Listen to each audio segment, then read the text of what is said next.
This is the WaxRx ear camera. It's a digital otoscope.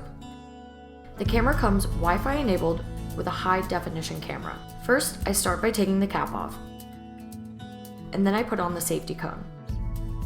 The camera is enabled once I take the cap off. Then I go to my phone, which already has the app downloaded, and I go to the Wi-Fi. I connect to the camera's Wi-Fi, and then go back to the app, and it pulls up the camera. Then you put it in your ear, and you can look around.